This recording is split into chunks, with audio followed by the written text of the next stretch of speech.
السلام علیکم ورحمۃ اللہ وبرکاتہ۔ آج میں آپ کو توبہ کی برکت بتانے جا رہا ہوں کہ جب انسان توبہ کرتا ہے، جب گناہوں سے معافی مانگتا ہے، سچی پکی توبہ کر لیتا ہے، تو پھر اس کی زندگی میں کیا بدلاؤ آتا ہے، اس کی زندگی کس طرح کی ہو جاتی ہے اور کیا برکت نصیب ہوتی ہے، کون سی برکت اللہ رب العزت کی طرف سے اسے عطا ہوتی ہے۔ تو دیکھیے، انسان سے بھول چوک ہوتی رہتی ہے، کسی سے کم کسی سے زیادہ، لیکن سب سے بہترین خطا کار وہ ہے جس کے جو بھی لغزش ہو جائے، جو بھی خطا سرزد ہو جائے، جس گناہ کا بھی ارتکاب وہ کر بیٹھے، اس کے بعد وہ فوری اللہ رب العزت کی طرف رجوع ہو اور اللہ تعالیٰ سے سچی پکی توبہ کرے، تو وہ بندہ سب سے زیادہ بہترین خطا کار ہے نا۔ جان بوجھ کر کرنا نہیں، لیکن انجانے میں بھول چوک سے، کوئی بھی بھولے سے انجانے میں کچھ گناہ ہو جائے، کچھ لغزش ہو جائے، تو پھر فوری اسے احساس ہونا چاہیے، یا تو خود احساس ہو جائے تب، یا پھر کوئی دوسرا احساس دلائے تب وہ سچی پکی فوری توبہ کرے، اللہ رب العزت کی طرف رجوع ہو۔ تو توبہ سے کون سی برکت نازل ہوتی ہے، کون سی برکت عطا ہوتی ہے، وہ میں حدیث کی روشنی میں آپ کو بتانے جا رہا ہوں۔ اللہ کے رسول حضرت عبداللہ بن مسعود رضی اللہ تعالیٰ عنہ نقل کرتے ہیں کہ حضور اکرم صلی اللہ علیہ وسلم نے فرمایا کہ توبہ کرنے والا ایسا ہے جیسا کہ اس نے کوئی گناہ کیا ہی نہ ہو۔ تو سچی پکی توبہ کرنے والا کیسا ہوتا ہے؟ بالکل معصوم بن جاتا ہے، گناہوں سے دھل جاتا ہے۔ وہ سمندر کے جھاگ کے برابر بھی اس نے اگر گناہ کیا ہو، زمین و آسمان کے برابر بھی اگر اس سے گناہ سرزد ہو گئے ہوں، تب بھی اگر وہ سچی پکی توبہ کرتا ہے تو وہ انسان، وہ بندہ، وہ شخص ایسا ہو جاتا ہے کہ جیسے اس نے کبھی کوئی گناہ کیا ہی نہ ہو، بالکل وہ معصوم ہو جاتا ہے، سمجھو، گناہوں سے بالکل پاک۔ ہاں، سچی پکی توبہ کیا ہو تب۔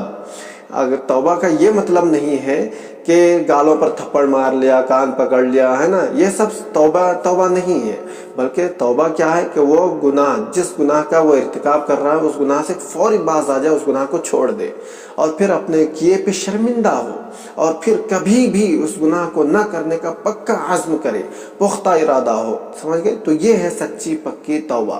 اور حقوق العباد سے متعلق کوئی چیز ہو، کسی کی کوئی چیز ہڑپ کر لی ہو، کسی کی غیبت کر دی ہو، کسی کا کوئی سامان لے لیا ہو، تو اس سے وہ معافی مانگ لے، اس کو وہ چیز لوٹا دے، سمجھ گئے؟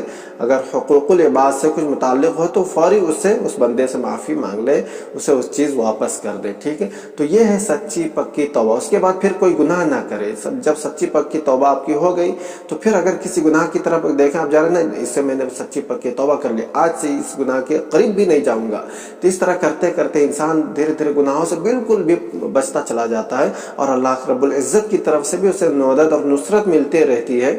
اور جو بندہ یوں ہی بس توبہ کر لیا، پھر اسی گناہ میں، یعنی گناہ سچی پکی توبہ نہیں کرتا، دل میں چور ہے، بیمار دل کے ساتھ وہ دعا کرتا ہے، توبہ کرتا، پھر اس کی توبہ قبول نہیں ہوتی ہے، اور جو توبہ کرتا ہے پھر اسی گناہ میں ملوث ہو جاتا ہے نا، تو پھر اللہ رب العزت کی طرف سے اس کے دل کو سخت کر دیا جاتا ہے، پھر اسے گناہ نہیں لگتا، بس گناہ کیا، ٹھیک ہے، پھر توبہ کر لیا، پھر گناہ کر رہا ہے، پھر توبہ کر لیا۔ تو ایسے توبہ کی کوئی اہمیت نہیں ہے۔ توبہ وہی مقبول ہے، وہی معتبر ہے جو سچی پکی توبہ کرے، اور پھر اس کے بعد اس گناہ کی طرف بھٹکے بھی نہ، اس کی طرف جائے بھی نہ، اس کی طرف نظر بھی نہ کرے، سمجھ گئے؟ تو وہ سچی پکی توبہ۔ ہاں، جانے میں پھر کبھی لغزش ہو جائے بھولے سے، تو پھر سچی پکی توبہ کر لے فوری، ہے نا، اللہ رب العزت کی طرف رجوع ہو، تو پھر وہ اس کی توبہ قبول ہو جاتی ہے۔ لیکن جو گناہ کو بھی نہیں چھوڑتا اور توبہ بھی کرتا تھا، ایسے توبہ کی کوئی اہمیت نہیں ہے۔ امید ہے توبہ کی یہ برکت آپ کو اچھے سے سمجھ میں آ گئی ہوگی کہ توبہ کرنے والا انسان ایسا ہوتا ہے جیسا کہ اس نے کوئی گناہ کیا ہی نہ ہو۔ یہ برکت ہے توبہ کی، یہ بشارت گویا کہ اس حدیث میں بشارت دی گئی ہے کہ بندہ جب سچی پکی توبہ کر لیتا ہے تو وہ ایسے ہو جاتا ہے جیسے اس نے کوئی گناہ کیا ہی نہ ہو، بالکل پاک ہو جاتا ہے گناہوں سے، ٹھیک ہے؟ تو امید ہے یہ چیز اچھے سے آپ کو سمجھ میں آ گئی ہوگی۔ اس کے لیے کچھ شیئر بھی ضرور کیجیے گا۔ السلام علیکم ورحمۃ اللہ وبرکاتہ۔